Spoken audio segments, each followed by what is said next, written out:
నేను కేసీఆర్ గారు అంత మంచోని కాదు. మళ్ళా మన టైం వస్తుంది, మళ్ళా బరాబర్ మన టైం వస్తుంది.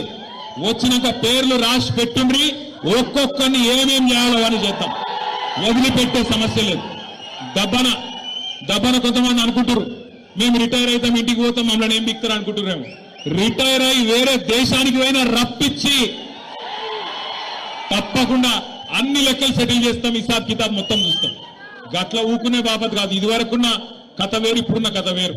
కానీ ఒకటి మాత్రం వాస్తవం, ఇలా ప్రజలకు ఏ కష్టం వచ్చినా, ఎక్కడ ఏ ఇబ్బంది వచ్చినా గుర్తొస్తున్నది మన నాయకుడు కేసీఆర్.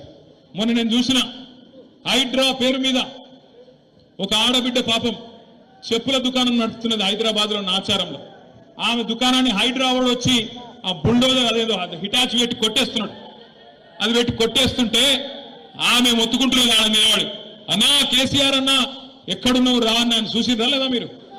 అగో ఇవాళ రాష్ట్రంలో ఎవరికి ఏ కష్టం వచ్చినా ఆటో డ్రైవర్లు తమ ఆటోలు వెనుక రాసుకుంటున్నారు.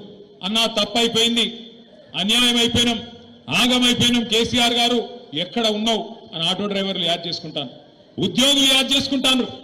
73% జీతం పెంచిండు కేసీఆర్.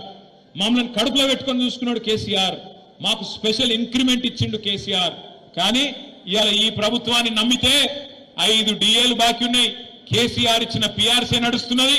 1వ తారీఖు జీతం ఇచ్చుడే ఎక్కువ, మీకు మీరికెళ్ళి ఏమి ఇవ్వాలని చెప్పి ముఖ్యమంత్రి మాట్లాడే పరిస్థితి. ఇలా మా తమ్ముళ్ళు నిరుద్యోగులు, మా చెల్లెళ్ళు వాళ్ళు యాద్ చేసుకుంటున్నారు. అశోక్ నగర్ నుంచి మాకు మెసేజ్లు పంపిస్తున్నారు.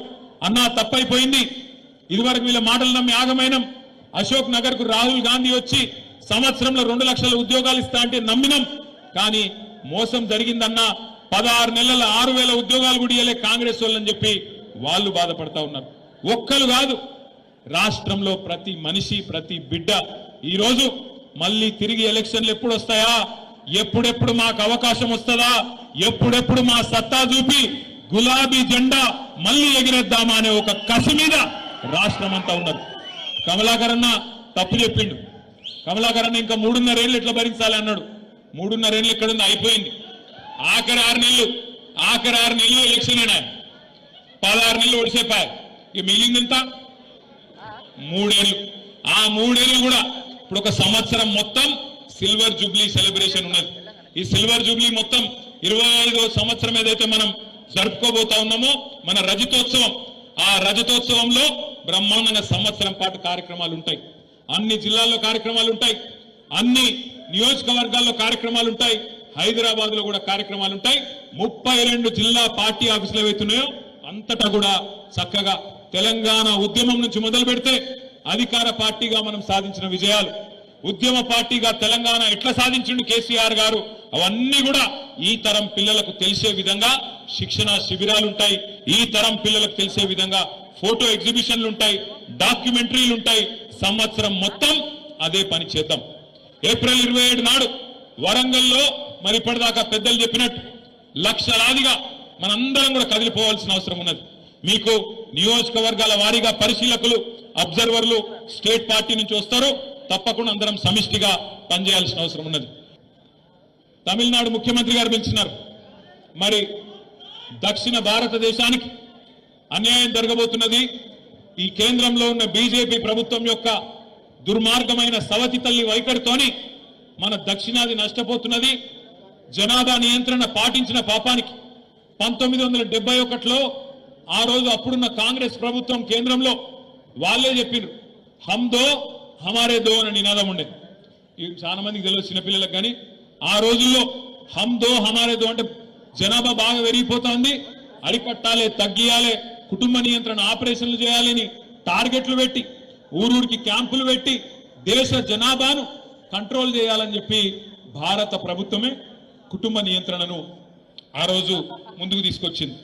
మరి కుటుంబ నియంత్రణ బాగా పాటించిన రాష్ట్రాలు మన ఉమ్మడి ఆంధ్రప్రదేశ్, ఇప్పుడున్న తెలంగాణ, ఇప్పుడున్న ఆంధ్రప్రదేశ్, తమిళనాడు, కేరళ, కర్ణాటక ఈ రాష్ట్రాలేమో పాటించినాయి.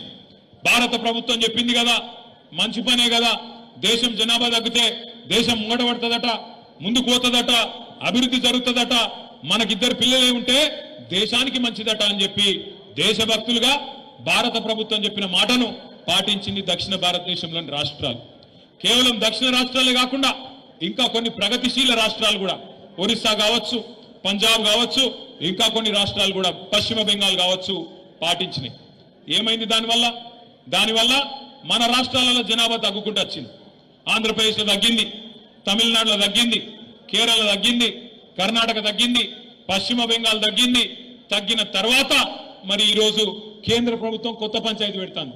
కేంద్ర ప్రభుత్వం ఏమంటున్నది, ఎక్కడెక్కడైతే జనాభా తగ్గిందో అక్కడక్కడ ఎంపీ సీట్లు తగ్గిస్తా అంటది. ఎక్కడెక్కడైతే ఎవడైతే నీ మాట వినకుండా పిల్లలు కనుకుండా వేయండో, ఎక్కడెక్కడైతే జనాభా పెరిగిందో, ఉత్తరప్రదేశ్లో, బీహార్లో, మధ్యప్రదేశ్లో, రాజస్థాన్లో వాళ్ళు జనం ఎక్కున్నారు కాబట్టి ఎంపీ సీట్లు ఎక్కువ చేస్తా, మీరు తగ్గినరు కాబట్టి మీకు తక్కువ చేస్తా అని చెప్పి మోడీ గారు ఇలా మన మెడ మీద డీలిమిటేషన్ అనే కత్తి పెట్టబోతా ఉన్నాడు. అందుకే సమిష్టిగా కొట్లాడాలి. ఎందుకంటే వాళ్ళకి ఎరికే బీజేపీ వాళ్ళకు తెలంగాణలో వాళ్ళకి నూకలు తెల్లాయి. ఏదో ఒక ఎలక్షన్ గెలిచిర్రు మొన్న, అడిమారి గుడి దెబ్బల ఊరికి రేషన్ బియ్యం పంచి తలంబ్రాలని దానికి ఒక కథ పెట్టి, నేను చెప్పేది కరెక్టా కాదా? మీరేమైనా నిజంగా వచ్చినాయి అనుకుంటున్నారని అయోధ్యకి వెళ్ళి, అయోధ్య లేదు ఏం లేదు, అయోధ్యలోనే వీళ్ళ మోసం పసిగట్టిరు. అయోధ్య ఎక్కడైతే రాముల వారి గుడి కట్టినరో అక్కడి ప్రజలే వీళ్ళు మోసగాలని గుర్తించి అక్కడనే వీళ్ళని ఓడగొట్టి ఇంటికి పంపించారు బీజేపీ వాళ్ళని. కానీ వీళ్ళు తలంబ్రాలు తెచ్చి అందులో మనకు కూడా సెంటిమెంట్ ఊసిరు, మనోళ్ళకు కూడా ఊసిరు. నేను ఒక 2-3 సర్పంచులు మా వాళ్ళు అడిగారు సిరిసిల్లలో, అన్నా మరి ఏం చేయాలి, ఏం చేసి సురేంద్రబాబు ఏం చేద్దామంటే మరి దేవుని కదా సరే చెయ్యి కాంతి అని అంటే మరి ఎక్కడో అక్కడ ఊరేగింపులు తీసిరు మనోళ్ళే. గట్ల మొత్తం ఒక సెంటిమెంట్ చేసి ఎందుకు చేసిర్రు అంటే ఒక్కటే కారణం, బీజేపీకి 10-11 ఏళ్ల తెలంగాణకి ఏం చేసినావు అని అడిగితే మెమ్మెమ్మే బెబ్బెబ్బే ఏమీ లేదు. నువ్వు బండి సంజయ్ గట్టిగా అడుగు, ఏం చేసినావా తెలంగాణకు మీ మోడీ ఏం చేసిండు, ఈ 11 ఏళ్లలో ఏం జరిగింది ఒక్క మాట అడుగు. ఏం తెలియదు. ఏం చెప్తాడు ఆయన? ఒకటే తెలుసు ఆయనకు, ఒకటి మసీదు కూలగొడదాం, ఆడ శివం వెళ్తే మీది, శివం వెళ్తే మాది. గదొకటే ఎరక మనకు, ఇంకోటి తెలియదు.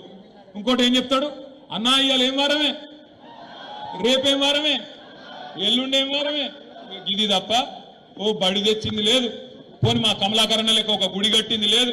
తిరుమల తిరుపతి దేవస్థానం అద్భుతంగా వెంకటేశ్వర స్వామి గుడి కూడా కరీంనగర్ లా మళ్ళా కమలాకరణ ఉంకుంటేనే అయింది తప్ప ఏ బీజేపీ ఏం చేయలేదు. గుడి కట్టినా, బడి కట్టినా, కరీంనగర్ కు మెడికల్ కాలేజీ తెచ్చినా, కరీంనగర్ ను స్మార్ట్ సిటీగా అద్భుతంగా అభివృద్ధి చేసిన ఉమ్మడి కరీంనగర్ జిల్లాకు కాళేశ్వరం నీళ్లు తీసుకొచ్చి టైలెండ్ గ్రామాలు హుజురాబాద్ కావచ్చు, ఉస్నాబాద్ లో కావచ్చు, పెద్దపల్లిలో కావచ్చు, చొప్పదండిలో కావచ్చు, చివరి గ్రామాలకు నీళ్లు ఇచ్చిన, మరి అటు అప్పర్ మానేరు నుంచి కింద గోదావరి దాకా మంత్రి నియోజకవర్గంలో మానేరు నదిని ఒక సజీవ జలదృశ్యంగా మార్చిన, అదేవిధంగా రివర్స్ పంపింగ్ ద్వారా కోరుట్ల, జగిత్యాల నియోజకవర్గాలకు కూడా, చొప్పదండి నియోజకవర్గానికి కూడా ఆ ఎస్ఆర్ఎస్పి వరద కాలువను కూడా పూర్తి స్థాయిలో ఒక రిజర్వాయర్ గా మార్చిన ఆ ఘనత ఎవలది? కేసీఆర్. మొత్తం ఉమ్మడి కరీంనగర్ జిల్లాని సస్యశ్యామలం చేసి, జగిత్యాల జిల్లా చేసి, పెద్దపల్లి జిల్లా చేసి, రాజన్న సిరిసిల్ల జిల్లా చేసి, జిల్లాకు ఒక మెడికల్ కాలేజీ పెట్టి, జిల్లాకు ఒక నర్సింగ్ కాలేజీ పెట్టి, 280 ఉన్న గురుకుల పాఠశాలలను 1022 గురుకుల పాఠశాలలు చేసి, 1,00,000 మంది ఉండే విద్యార్థులను 6 లక్షల మంది గురుకుల విద్యార్థులకు ఒక్కొక్క విద్యార్థి మీద 1,20,000 రూపాయలు ఖర్చు పెట్టి పిల్లలకు గాని పెద్దలకు గాని అందరికీ అన్ని చేసిన నాయకుడు కేసీఆర్.